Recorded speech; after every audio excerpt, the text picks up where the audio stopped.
it's all for play for still? I think so. Do you want to bet against us?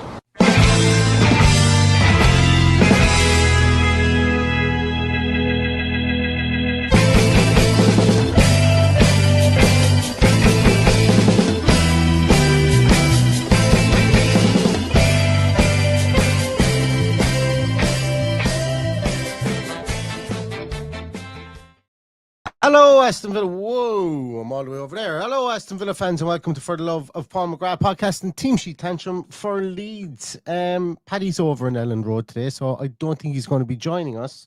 But yeah, it's going to be an interesting team sheet, I think, today as we wait for it to be published on all the relevant social media sites. And then we can go through that said team sheet as it is. But I think it's going to be an interesting one. And the reason I think that is because, look, we've spoken about this before, and I spoke about this with Dan Bardell, is that, the next two games for Aston Villa are arguably the two most important games that they will have this side of Christmas, especially with results going the way they did prior to, or going the way they did yesterday. There was some pretty decent results for Aston Villa yesterday. Now, they're only decent results if Aston Villa go and capitalise on them, I suppose, really, with a win today. But should they get their win today, and then with Wolves coming up in that home game next, after Young Boys during the week, it would be interesting to see what that kind of, if that concertina effect is still apparent within that 4th to all the way down to 13th within the league, because that is very much so a concertina that we want to break. It's almost like in Formula One terms, and no spoilers because I still haven't gotten a chance to watch the Las Vegas Grand Prix last night. But it's almost like in Formula One terms, there's like a DRS train there in the middle of the table, and we need to try and break that. We need to try and get away from some of those teams that are behind us, and try and make hay while the sun is shining, I suppose, while other teams are faltering. And that starts today in Ellen Road, and it starts with hopefully getting better away performances, more coherent away performances, more transitional away performances. But it's an interest, like, as I say, it's one of those. These two games are very pivotal, I think, for Aston Villa. Way more pivotal than the Young Boys game will be during the week, or the Basel game will be. Because you give yourself a chance going into that Christmas period, and which is a tough enough Christmas period, I think, for Aston Villa. You give yourself a chance going in there, and you kind of create a small bit of distance. You give yourself margins of error in that very, very packed Christmas period. But look, it starts with one game at a time, and that game is today in Ellen Road. I can't say, I don't know, guys, if you guys can see a team sheet, if a team sheet has been announced, but I certainly don't see one on any of the social media sites just yet. But Jacob Tanswell has put it up. So Villa don't seem to have put it up, but Tanswell has put it up there, and he says it's Martinez in goals, Cash, Konza, Pau, Digne, Kamara and Tielemans, McGinn, Rogers, Buendia and Watkins. Exactly the team I thought it would be. Exactly the team that I put in my Playmaker stats and One Football previews. If you guys read those, if you want to go and read them as well, it would be great.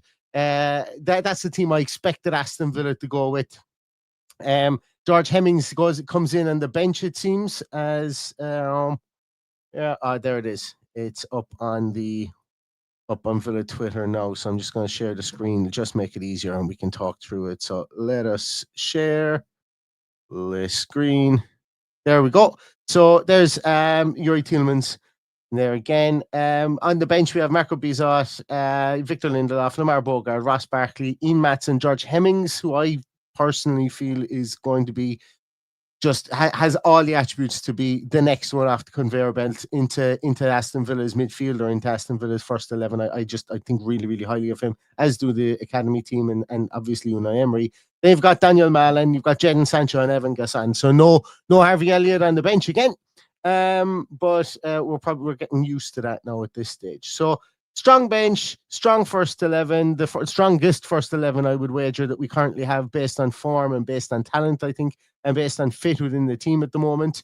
So Aston Villa, for my money, don't have any excuses today. I don't care that it's an away game. I don't care that that we're coming off the back of an international break. Go and be professional today. Go and be a team that wants to be in the top 4 and go and win this game today. And be as efficient and be as professional, as I said before, about it as you possibly can. And we've got some great players in the team in the starting 11, and we've also got some brilliant players on the subs as well that we can bring in there. So that's Aston Villa's starting 11, or I suppose their match day squad, should I say. Again, I think that the main areas that the Villa will look to exploit are going to be down our left-hand side, but also I think that that's the area that Leeds are going to try and exploit as well. I don't know what the Leeds team is, but I can remove this and have a look for the Leeds team. But I would imagine that Dan James is probably back in the squad as he's no longer injured or carrying an injury. So let's take a look and see if we have the where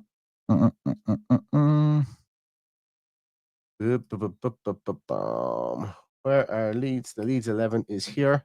Sharing this up here now as well with everybody. So here is the Leeds 11. Perry in goals, Bogle right back, Goodmanson left back, Rodden and Strike, Pascal Strike back in there again. Ethan Ampadu and Sean Longstaff and Stack will probably be in that midfield trio with Aronson. Oh, he's not in the starting 11, Dan James. He's on the bench with Aronson on the right-hand side, Oakfor on the left-hand side, and the free sign they signed from Wolfsburg.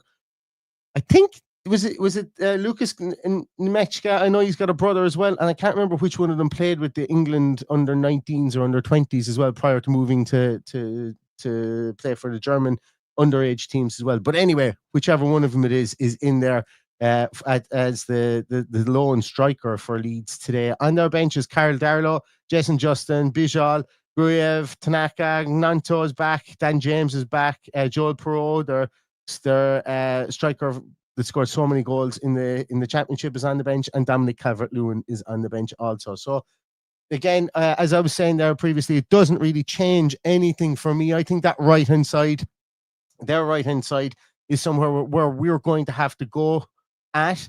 Jeden Bogle's a very good right back, but I think you need to hammer the hammer in that instance there. You need to get after him, and you need to make sure that you're pushing Aronson backwards as much as you can, so that you can you can kind of maybe force some overloads there, bring Morgan Rogers over onto that side as well. Or as we have actually seen through the course of this year, Ollie Watkins has been playing less and less strictly through the middle to try and create space in the middle of the field, and he's actually been putting more and more over onto that left-hand side too. So I wonder if they will go along those lines of try and create that overload, try and keep Brandon Aronson, who's all effort, but maybe doesn't have the skill level, with the ball at his feet. But he is all energy and effort over on that right-hand side, and maybe try and create those overloads over there. But then again, the flip side of that is they are strong at attacking on that right-hand side too. One of the things I would look out for as well is kind of late runs at the back post from Leeds, because Goodmanson is a really good crosser of the ball, also from that left-hand side. So that's where I think that they're going to try and work Aston Villa, is that they have all that energy and Energizer Bunny style running, John McGinn style, and Never Say Die running style from Aronson there, getting up and down that right hand side. And I think that's going to be something the Villa are going to need to look for. I'm a bit happier that Dominic Calvert-Lewin isn't playing, albeit I know Menchka is a pretty decent striker as well. The reason that I'm a bit happier that Calvert-Lewin isn't there is because I thought that the tactic they could play would be to attack at pace down that right-hand side, maybe work on the fact that that Luca Dean, albeit that's never really, his lack of pace is never really apparent because of his great positioning. I thought that they would have a Calvert-Lewin that would maybe drag Pau Torres maybe a small bit further right than he normally would, create a big gap between the two centre halves, which would mean then that we would be forced to have Kamara to stay at home more and more, and then those long crosses, those long raking balls from Goodmanson on the left hand side would leave a stronger Dominic Calvert-Lewin on somebody who's, yes, this year he has been a lot more physical and dealing with things in the air a bit more, Pau Torres, but it is one of the weaker areas of his game. And I thought that would just be a very Sean Dychean type of tactic that probably was the one that bounced off the page to me, was create that space in that right hand side, drag Pau Torres in there as we kind of sucked Luca Dean and Emi Buendia forward by bringing Aronson back. And then that would have been the tactic I would have used, or a tactic that Leeds could have used, and they probably can still use that tactic here, because those cross balls from Goodmanson can be so good and so effective as they go into the box. But yeah, it's like as I said, that Leeds team will be no pushover at home. They've been pretty decent at home. Biggest issue for them is, yes, they've only scored 10. They've conceded 20 already this season. I think they've conceded the second most in the league. I could be wrong on that. I know they've scored definitely the second least in the league so far, but they've shipped goals in 3 games. They've shipped quite a few goals. I think it's in 3 of their 10 games so far this season. So, or their 11 games so far this season. So, there have been times when they've been able to shut up shop, and when they've gone behind, they have fought back as well. So Villa are going to need to fought back and gotten level. Now, in some of those games, they've gone on to lose the game still, but Villa will have to be on their toes in this game and be as professional and execute it as best they possibly can, because that Leeds team, those Leeds team are no mugs that are out there for sure. I'm going to come to some of your comments here as well, guys. So Emmerline, good to see you. Martin says, please God a win today. Absolutely. Morene says, up the Villa, huge game today. Brendan's just wishing me a good afternoon, which is fantastic. I need it today. I feel a bit sick today. I don't know what it is. Woke up today. I wish I was hungover today, but I'm not. Woke up today and not feeling the greatest. So a win would maybe sort out this banging headache that I have, which isn't... it doesn't seem to be dissipating. Rachel says we just need to focus on the game and not worry too much about the table. Absolutely. The table is the byproduct of winning the game. So for sure, absolutely focus on this game, onto Wolves then. Just the opportunities that those 2 games have are big opportunities for Aston Villa. But as we know, just all you have to do is just wind back to roughly, I know it was in December, it was late December, but you wind back to roughly this time 2 years ago, we had that opportunity to go top of the league for Christmas versus Sheffield United, and we couldn't take it. And Cameron Archer, our former striker, was our nemesis that day, and we could only put out that 1-1 draw when a win would have put us top of the table. So Villa have to exercise those demons about when we need to do it. We haven't done it in some instances. So we have to exercise those demons and just do it today and capitalize on that table. We have to capitalize on some of the results that we had there as well. Where else are we? Dan is saying a mighty beard today. I'm letting the beard grow right out now, so it's going to get longer and longer. So it is that time of year where grey beards and white beards are very fashionable, I think. There's a certain famous man that comes around this time of year that has a lovely white beard, so I'm going to emulate him, I think, for the next few weeks and months. Where else are we? Fitzak says Tielemans will be key to unlock Ollie. I actually bloody hope so, because something needs to unlock Ollie Watkins at the moment, and he does need to start scoring. And I suppose, spoiler alert, for my prediction today, I've gone with 2-0 for Aston Villa.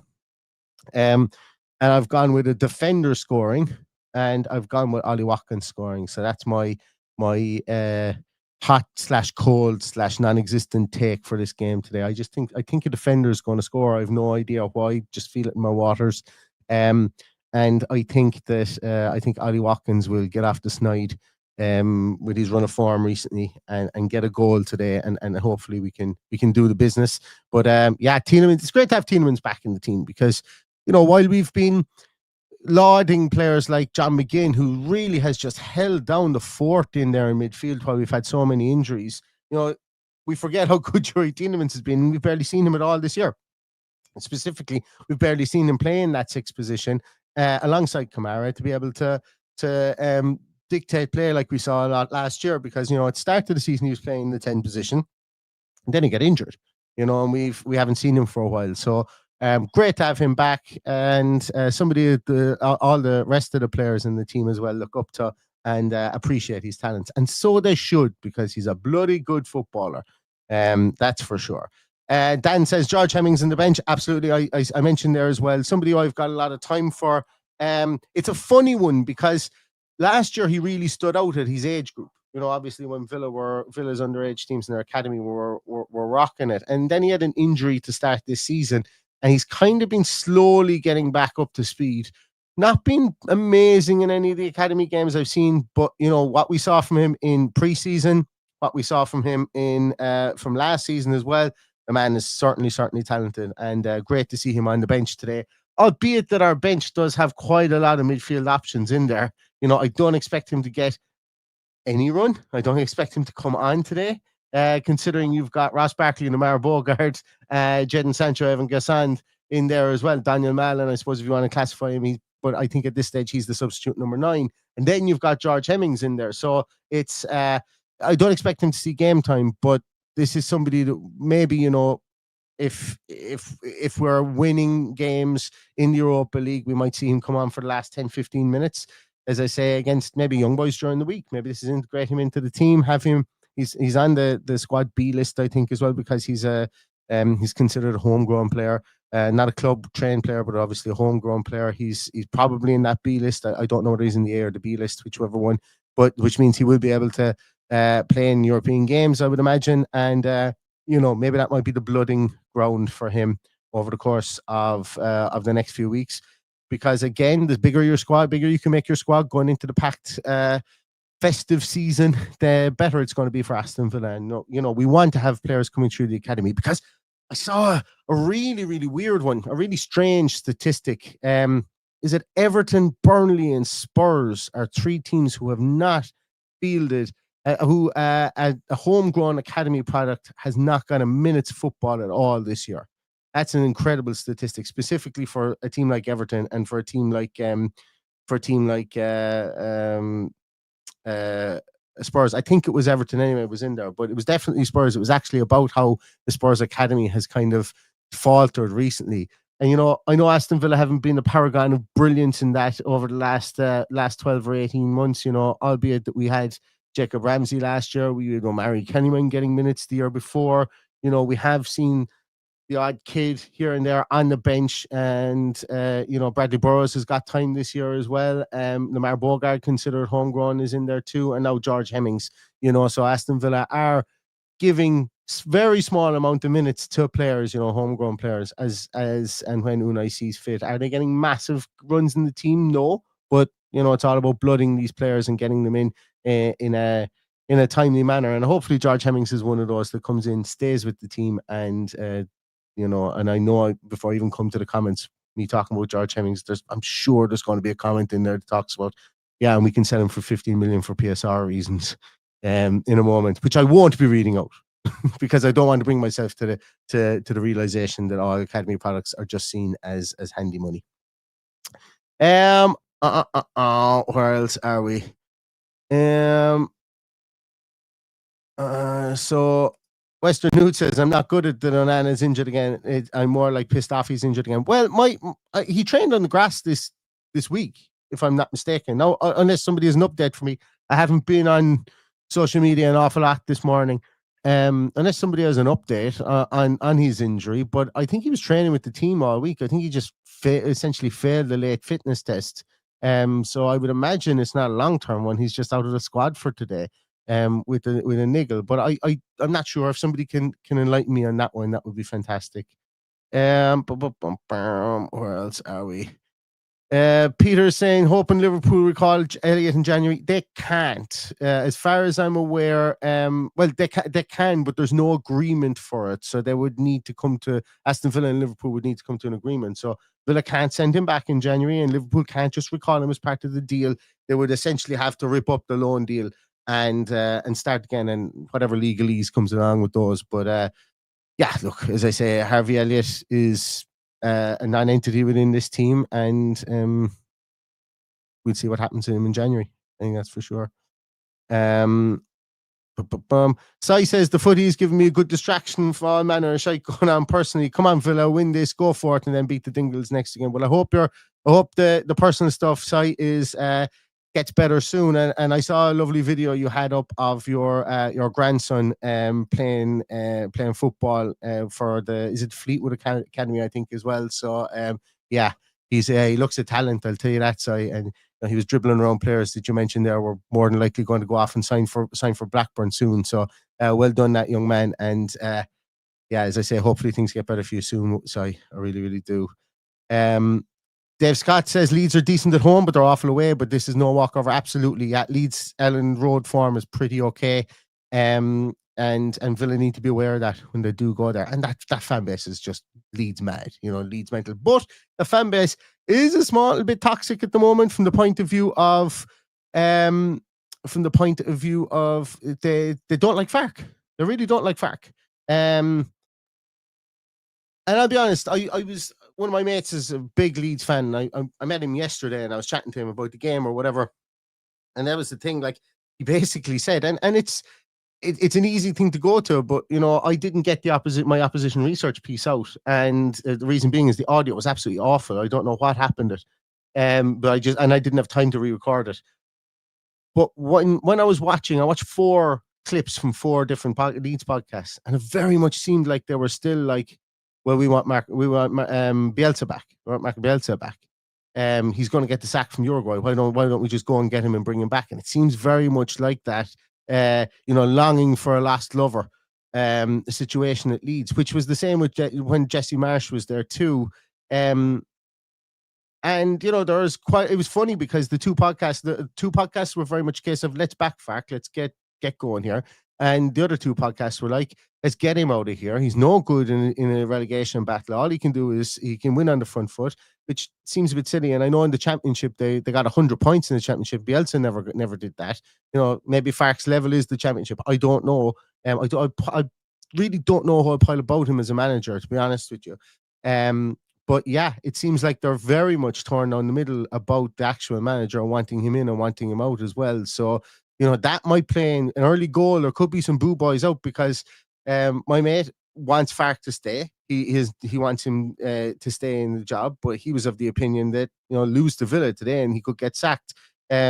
Which I said they'd be mad to sack him, considering they've got Liverpool, Man City, Chelsea all and Arsenal, I think, all on the horizon. So you probably let FARC stay for that, and if come what may, and then get the new manager in for a new manager bouncing more winnable games. But anyway, we enough kind of talking about that. But I suppose just in relation to the atmosphere at Ellen Road, they're going to be all about their team. But Villa get an early goal and Villa start to dominate possession, and Leeds don't get a whole lot of the ball today. There could be a bit of a turning in the atmosphere, just from what I've seen on some Leeds podcasts when I was doing my opposition research, which you guys would likely never see, or I know for a fact you won't, because I've deleted it. Where else are we?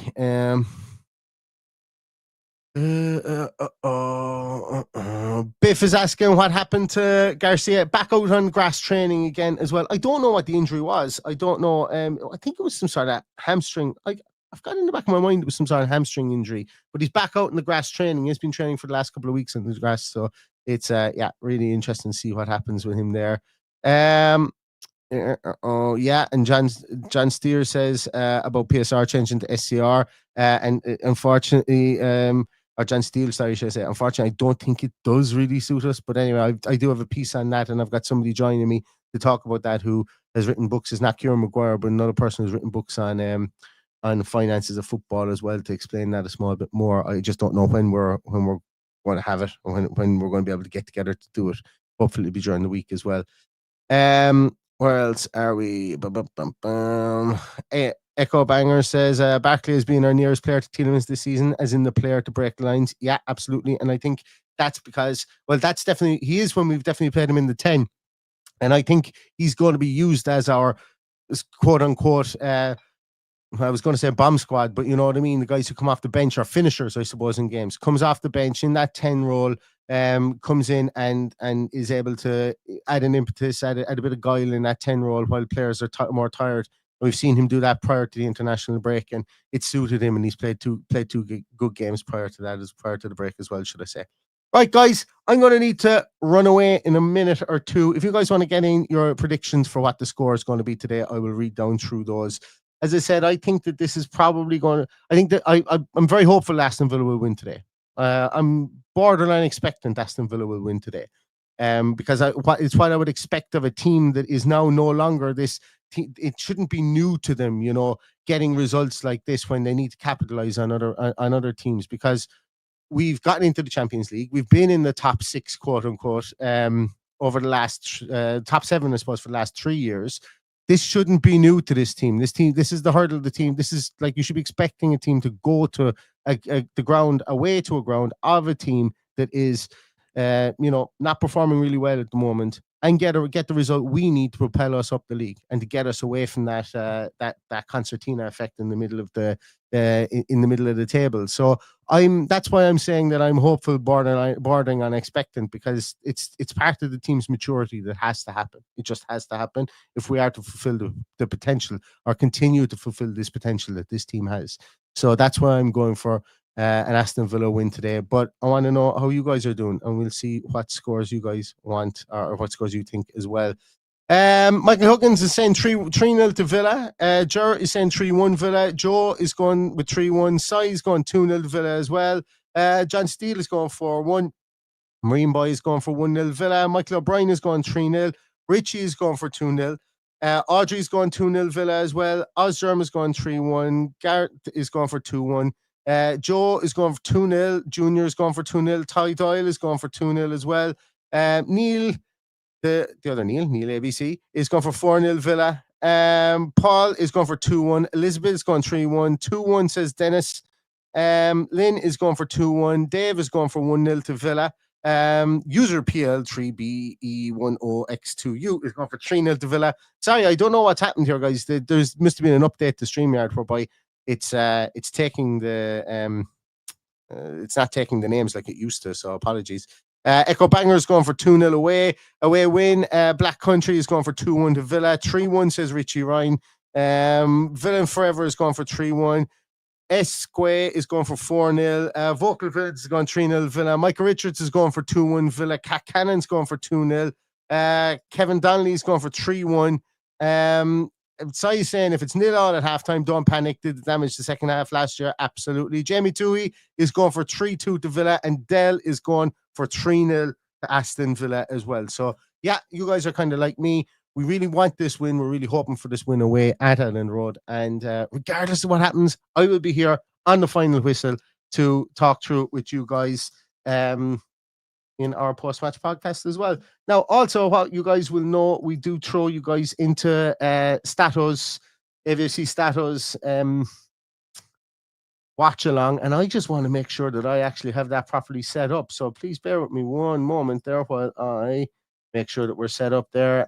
So as you know, Dale and AVFC Stato, he does his watch-alongs, and if you want to watch along with Dale, we will be throwing you directly into his stream right now. Yeah, it's all set up. And then what will happen is he'll throw you directly back into our post-match podcast right after the final whistle as well. So if you want to immerse yourself in all things Aston Villa with some of with myself and Dale, then stay where you are, and we'll throw you directly into his stream after this. So go away, everybody, I suppose, and get your drinks and everything sorted if you do not want to stay and watch for Dale. But we will see you again after this game, where hopefully we're celebrating an Aston Villa win. And then we might try and get Paddy on after the game and see if he can join us from Elland Road to talk about the game.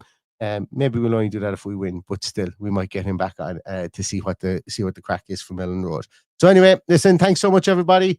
Stay safe, stay healthy. Hopefully, we're talking about an Aston Villa win. But anyway, all we say, the only thing left to say is up the Villa.